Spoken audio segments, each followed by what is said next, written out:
听宋大人这话的意思，数日查案不会查到最后，这驸马爷倒成了无罪之人了吧？有罪无罪，得公堂审罢之后才能知道。即使审判完毕，梅子林有罪，宋慈也以为此案是有人设下了诱饵，布下了圈套，诱其作案。真正的罪魁祸首是你，刁光斗。我这么说不冤枉你吧？不错，宋提刑说的丝毫不差呀。好，宋大人，此时这屋内仅你我二人，你不妨坐下，你我抛开面具，说几句推心置腹的话，如何？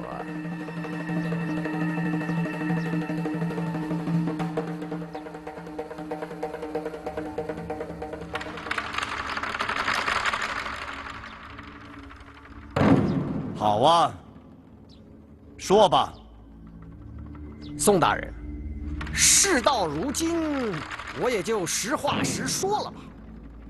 这回从一开始，我便要有意和你较量一番，斗一个输赢的，你信不信？我为什么不信呢？世上的人本就千形百态，有你这样歹毒阴险之人，不足为奇。歹毒阴险之人，是这样吗？啊，行，你怎么说我咒我都行，我无所谓。我不教书，不必为人师表；我不当官，也不必效忠朝廷。我不过是一介平民，啊，与世无争，无非就是挣几个银子花花而已嘛，是吧？说来还不是怪你呀，我本来躲在郊外好好过我的日子，你偏偏要找上门来，弄出一个白骨案，到如意院门口是吵吵闹闹，还有那个刑部小吏也是探头探脑的，你说我能不生气吗？更何况你宋慈的出现，能不勾起我的旧痛旧伤吗？哦，这么说，倒是我打扰了你这位隐士喽。对，所以这次我要杀杀你的威风，消消你的傲气。第一个回合你输了，哼！我把你过去审案办案的手法细加揣摩，如法炮制，步步引你上钩，人证物证样样俱全，一步一步勾你上套。哈哈，果然你把那个竹如海定为了杀人犯，打入了死牢。偏偏那竹如海受不了委屈，一头撞死了。我承认我输了。哎呀，宋大人承认输了，真是不容易呀。那么接下来呢？接下来你不错，比我预料的要好。你很快便查清了小桃红的尽失之处，又活捉了柳青，只差一步他就没命了。最后，你根据那枚玉佩，很快便查到了杀害小桃红的凶手驸马爷梅子林。不对，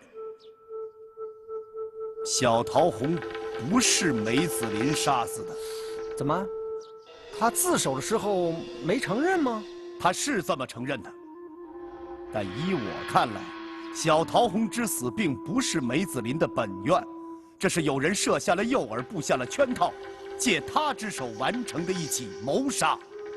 哦，是这样吗？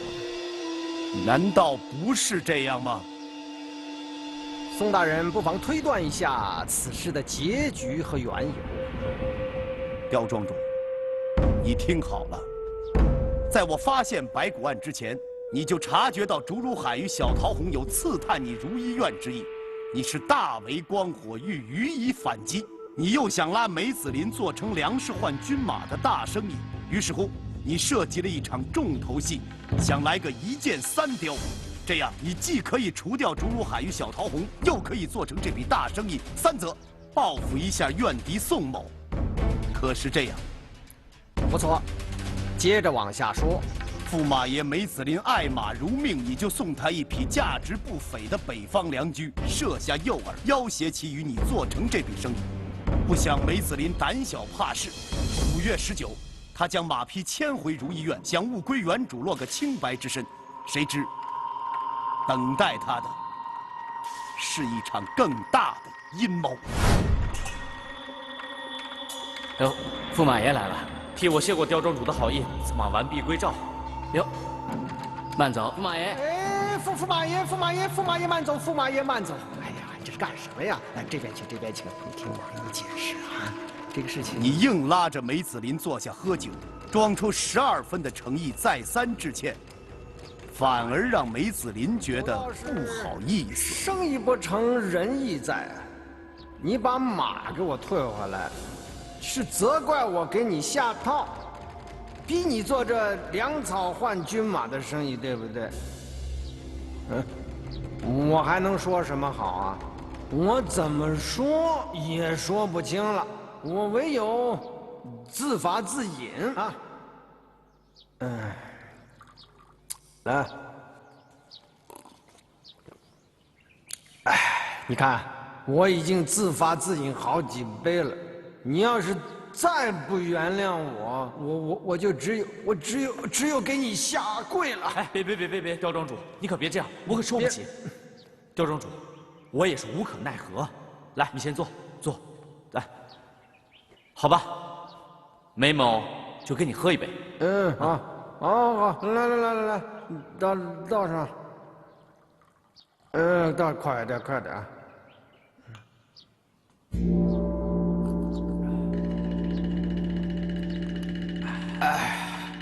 来，满上。与此同时，你阴谋的另一部分也开始实施了。去朱家唱戏的小桃红也被你从那家接出，绑架到了如意院。进去！干什么？要干什么？来人呐！干啊！来，我帮你喝啊！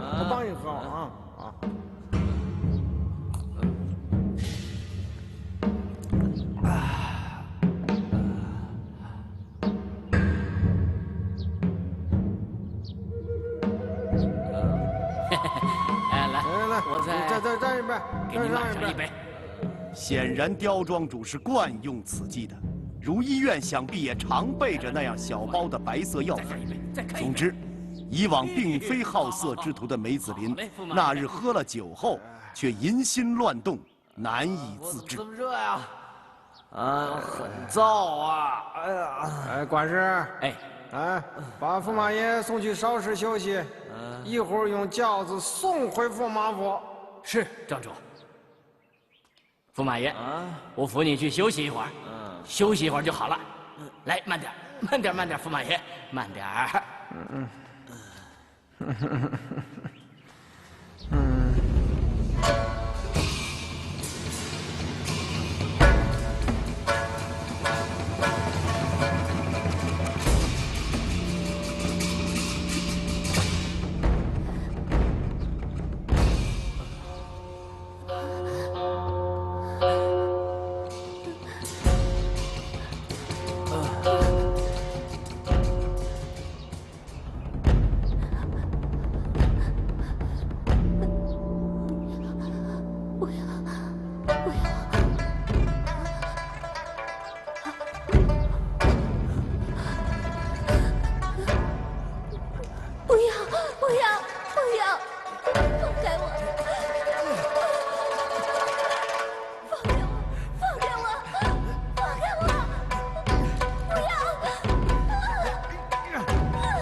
驸马爷，你这是干什么？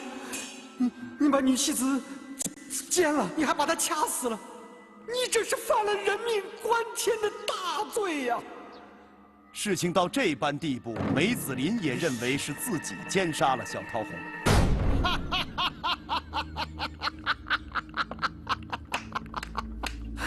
哎呀，宋弟兄果然厉害呀！如此推断，不仅说得十分精彩，而且与事实丝毫不差呀！哎呀，了不起了不起啊！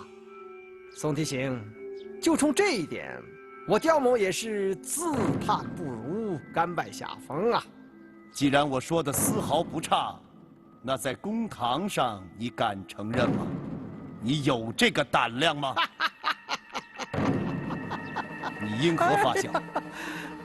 宋弟兄，你我刚才所说的话，是在这个小屋子里边说的悄悄话。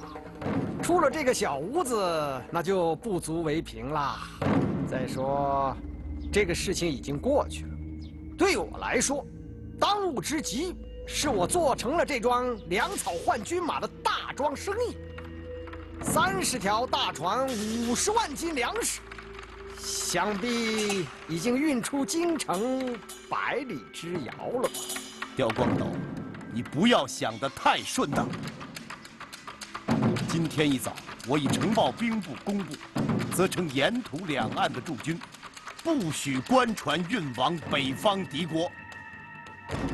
是吗？宋慈啊，你不过就是一个4品提刑官。在京城，也就是一个中不溜的官而已。你说话能有几斤几两啊？其实你话音未落，我倒是得到了确凿的消息。我那些运粮船队已经顺利地通过了10几道关卡，到达了苏州码头，在那里歇息一夜，次日便抵达他国之域了。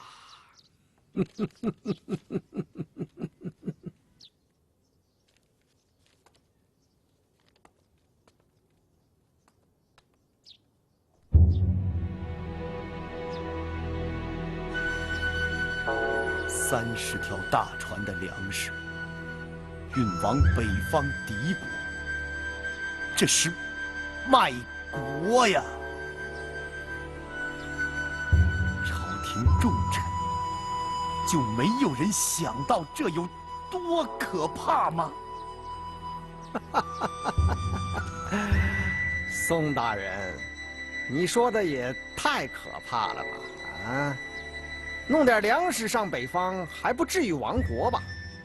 那些给我方便的官员，也不会个个都是卖国贼，他们不过就是得到了点钱财，或者是卖给我个面子而已。宋大人，这回你该明白了吧？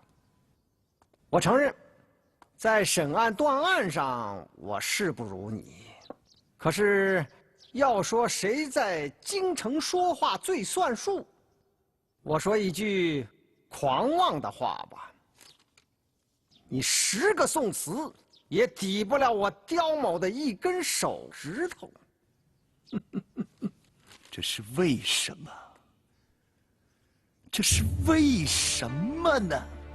因为他们有把柄捏在我的手上，不敢让我亮出来，所以才对我这一介平民如此器重。他们对我是又怕又爱，又恨之入骨啊！你此话怎讲？宋大人，你看见了吧？这房子里边摆着8口大箱子，知道我为什么把它放在这防火防盗的小屋子里边，严加看守，还装了暗道机关吗？就是因为这箱子里边放着一些见不得天日的秘密，京城里官员的丑事恶行，他们的底细，全都在这里边装着呢。你明白了吧？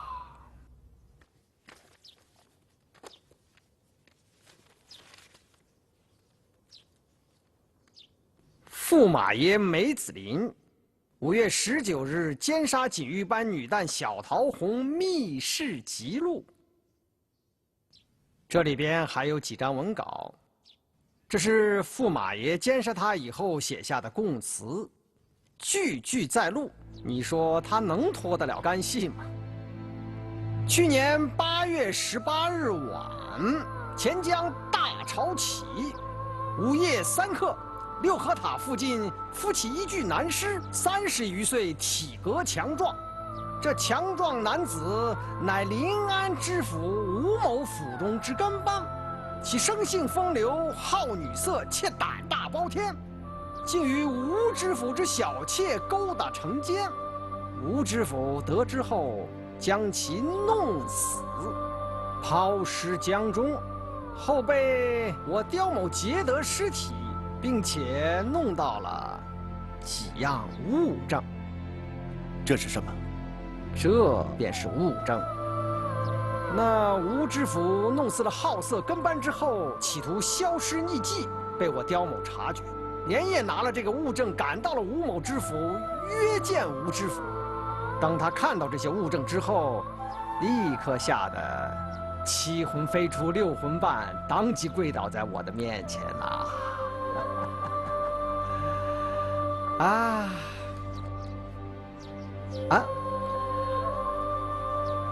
锦玉班女旦绿妖，3月初8被杀密室。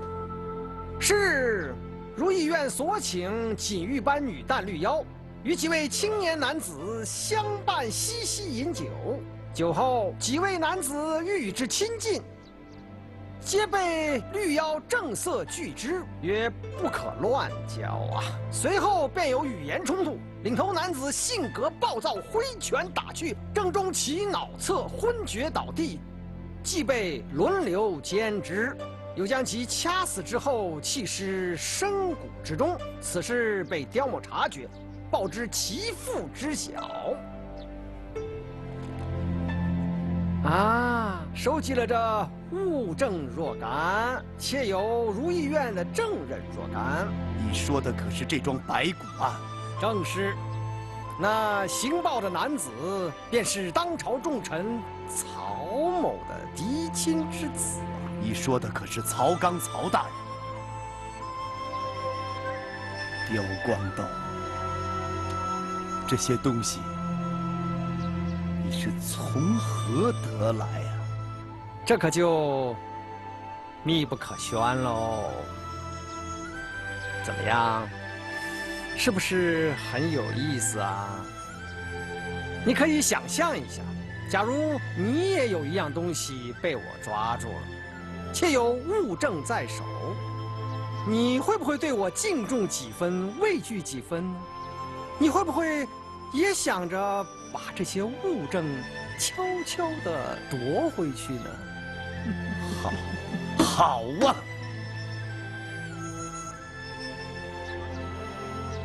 你居然收集了8大箱啊！这每一箱东西都跟当朝最有钱有势的人有关。好，今天宋某既然看见了，那就得借去一用。哎，那可不行，这不是我不肯。我将此箱子交出，还能将功折罪。问题是，当朝的许多官员们，他们不愿意呀。不信的话，我把门口的几位高官们叫进来，你试一试。请。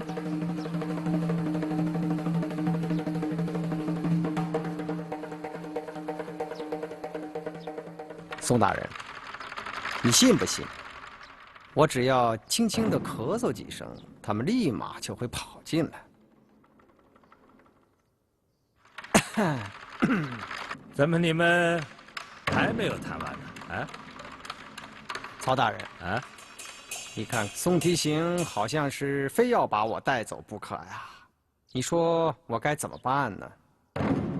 宋慈啊，这件案子已经把驸马爷牵进来了，你还想让多少人卷进这里来呀？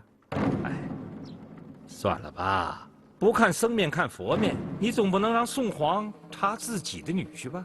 啊，该收则收，不必再较真儿了。走，咱们走。曹大人，果然让刁光斗说中了。说什么了？啊？说什么了？啊？我怎么了我？啊？这，哎呀，哎，冯大人，来，你来劝劝宋提刑吧。你们两个还没谈完啊？冯大人，哎，曹大人，这宋提刑不仅要把我带到提刑司去问话，而且还要把这8口大箱子全都拉走。你说，我这是让他拉走呢，还是不让他拉走呢？不行，这绝对不行。还是不要拉得好。二位大人，你们果然是心怀鬼胎。赵捕头在。大人，差人将这8个箱子运至京城，不得有误。遵命。来人！不行，这万万不行！曹刚，这般行径有失体统了吧？我不管，我什么都不管了。来人呐！来人，在！我说宋慈啊，你小子犯什么邪啊？偏偏跟这8个箱子过不去。我看你这个提刑官还想不想干？你现在就走，你马上离开。曹大人果然是有备而来呀，那宋只好强为了。英姑何在？英姑在此。宋皇守谕，宋慈奉旨查案，所到之处须听其召唤，遵其所令，任何人不得违反，违者斩。钦此。末将奉旨前来听令于宋提刑，请宋大人发令。来呀，在。将这8口箱子运至京城，直至皇宫宣德殿。遵令。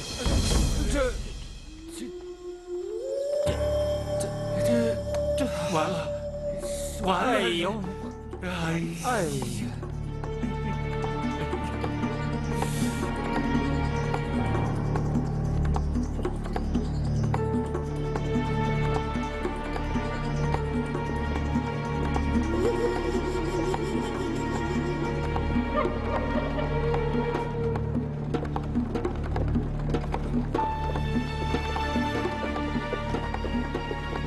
宋慈，刚才所言，小桃红案已经查明，不再有误，千真万确，没有半点误差。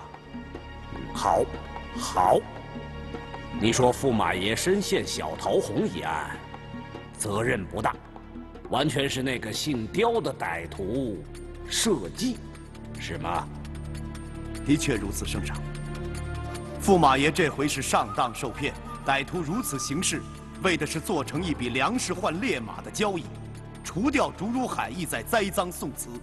此案查有实据，没有差异。好，好，此案既已查清。关于粮食吧，既然运出，也就罢了。反正江南粮草富足，被北方敌国骗去一些，也无足轻重，啊。只要将那个姓刁的歹徒抓起来，此案就大功告成了。宋慈，这次你办案可是劳苦功高啊，朕要好好的奖赏你。等等，圣上，怎么了，宋慈？圣上，此番宋慈进入如意院，另有重大发现。圣上，请看。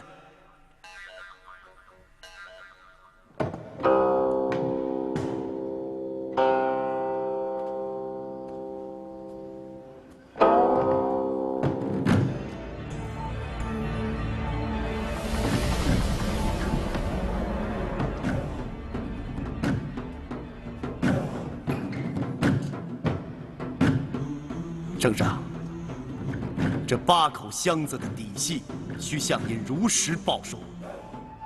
圣上，此事于国于民有重大干系，圣上不可不听。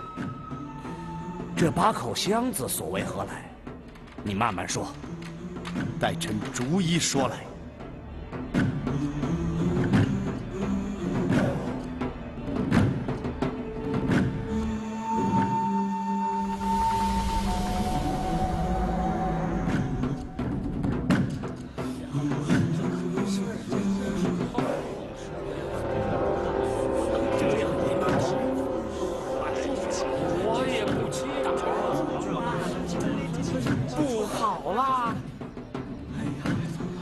宋慈把8口箱子都打开了。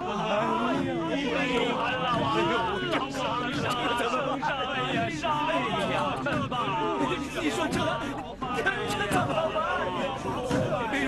圣上啊，我等都是忠臣呐。宋帝醒啊，宋帝醒！你可千万别这么做呀！你把我们大伙儿都给坑了呀！哎呦，这可怎么办呢？哎呀，冯御史，这是怎么了？你快带上，快带上啊！哎呦，这是第19件密事，写的是3年前发生在清河坊的一桩秘而不宣的大案。圣上，此案涉及临安府、大理寺、后宫皇太后，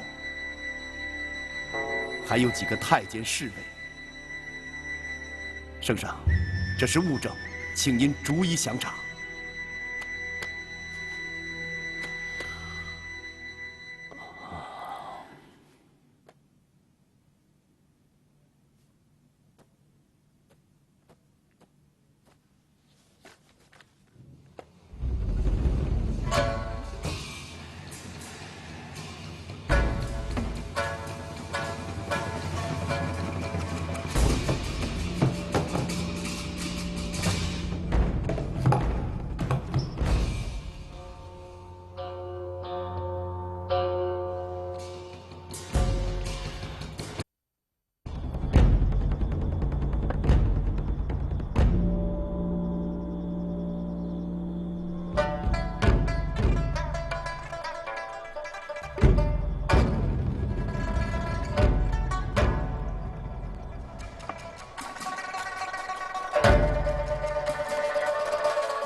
如上所述，此案涉及吏部侍郎1人，工部录事2人，皇族重任。另外，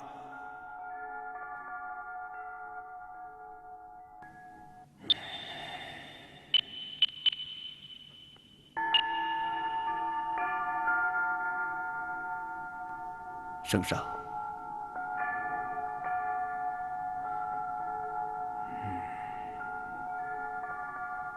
圣上。圣上，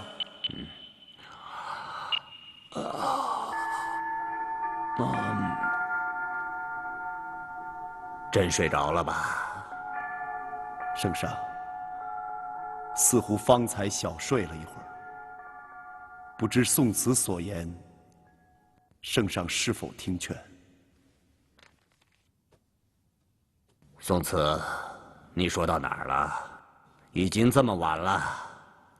连日来，你老是到处查案审案，累了吧？回去歇息吧。朕连日来也是诸事操劳，有些乏力了。既然此案已了，就到此为止吧。圣上，刚才宋子已经说过，这8口箱子当中藏的秘密与国与民有重大关系，望圣上亲自审阅。圣上不可以放过这些害群之马呀！圣上，宋爱卿，你回去歇息吧。这箱子里的东西嘛，容朕一一看过，朕确实累了。你暂且回去吧。啊，圣。宋提刑回府。是。宋提刑，请回吧。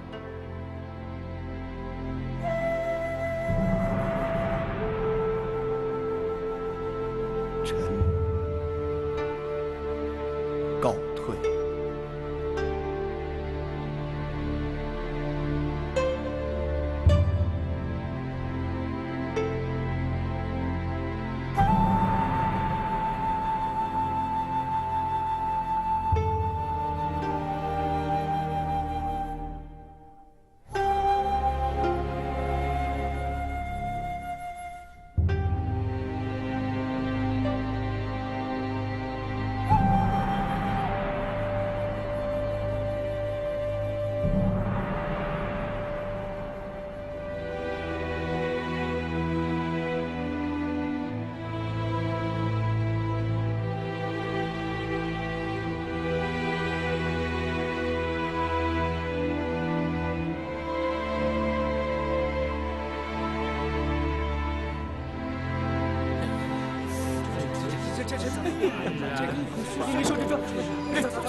哎呀，宋慈啊，你可不能这么做呀！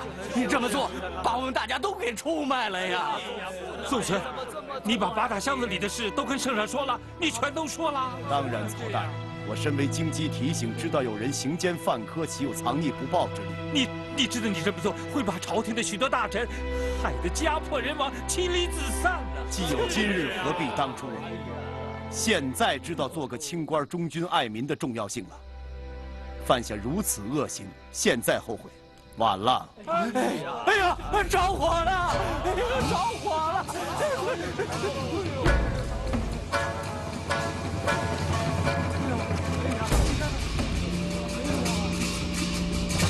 呀，救火！救火！这可怎么办？还得救火呀！圣上在里边呢。怎么回事啊？诸位官员切莫慌乱，刚才只是一时失察，走失烛火，这火烧一会儿自然就灭了，大家就不必进去了啊。是失察走了火，那圣上不会有事吧？就是走失着火。哎呀，圣上不会有事就好了。你看看，哎呦，这火烧得多大！干什么去了？皇上驾到！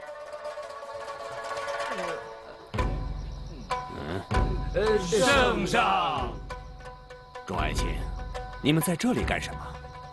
深更半夜，这么多官员跑到这里来干什么？宋爱卿，你还没走啊？圣上，宣德殿着火了。啊，内侍失察，引起大火，还好扑救及时，没有引起大灾。宋爱卿，你刚才送来的那几口箱子，不巧毁于大火之中啊！烧了。唉，那箱子都是一些陈年旧物，里面的东西又易着火，一转眼功夫便烧成灰烬了。啊，宋爱卿，这次你审案立了大功，朕要好好的奖赏你。明日早朝，朕要加封你为刑部左侍郎，官居2品。皇上英明啊！圣上英明啊！圣上英明啊！英明啊，皇上！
宋慈任提刑官以来，破案无数，惩恶扬善，扶助正义，居功至伟。这日要特别的奖赏他，将他的4品提刑升为2品，任刑部左侍郎。众爱卿，以为如何？圣上所言极是啊。宋慈为提刑官10余年，功劳巨大，无人可比。提为2品侍郎，极其合适啊！微臣竭力拥护，十分赞成。是啊，皇上英明，提拔俊才，可保我大宋江山万万年呐！皇上英明，英明啊！宋慈呢？宋慈怎么没来上早朝啊？圣上，提点京居刑狱宋慈将其4品官服及顶戴送至门外，自称辞去官职，自愿回乡做平民百姓去了。这怎么回事啊？怎么就辞官了？奇怪呀！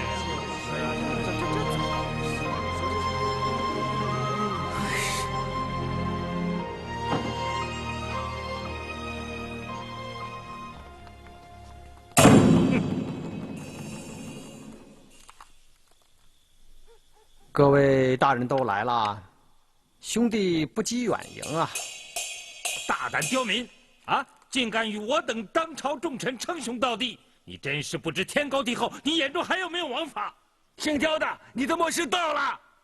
八大祥子，你这烧成灰烬，你还敢对我们抖威风吗？姓刁的，你也有今天呐！哼！怎么，把箱子都烧了，一把火烧了？多亏圣上英明，把那些东西烧的是干干净净，才还了我等的清白之身。真是皇恩浩荡如东海之水呀！来呀，将这恶徒乱拳打死！有道是法不责众，打死刁光斗，我曹某人保你们无罪！啊！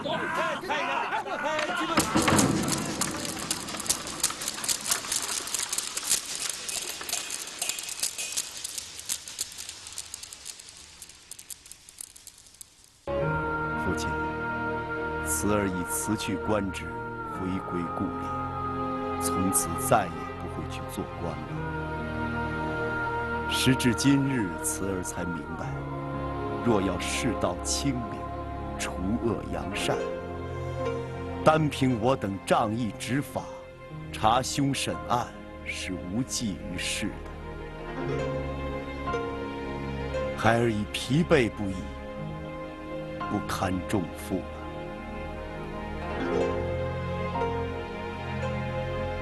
唯留下这本书，原想可以帮助后人，扶助大宋。现在看来也没有必要了。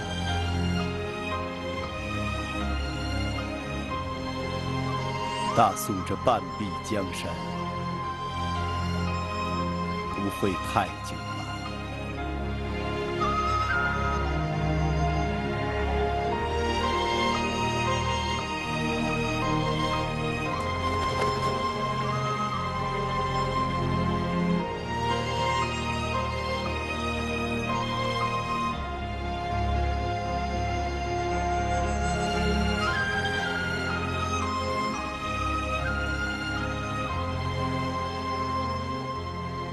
宋慈所著《洗冤集录》，借助民间流传得以保存下来。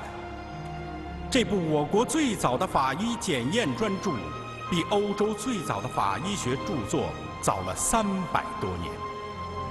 该书在我国法医学发展史上有着重大的影响。该书曾被译为荷、英、法、德等多国文字传入西方各国。该书不仅是古代法医学的经典，还因为书中大量符合近代法医学原理的科学论述，而成为从事现代刑侦法医工作者的入门必读。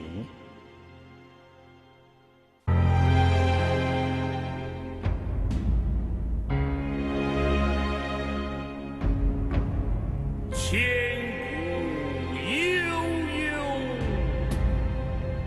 有多少冤嗟叹，空怅望人寰无限，从生哀怨，泣血银虫笑苍天，孤帆蝶影锁白练，残月生，骤起烈烈风，尽吹散。尽吹散。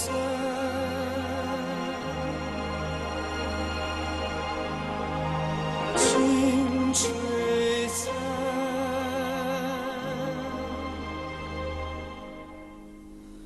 滂沱于无地间，舍己流登彼岸，分你过云间，笑得无欢，舍己安抚臣子心，长驱鬼魅不休战，看斜阳照大地，切莫纵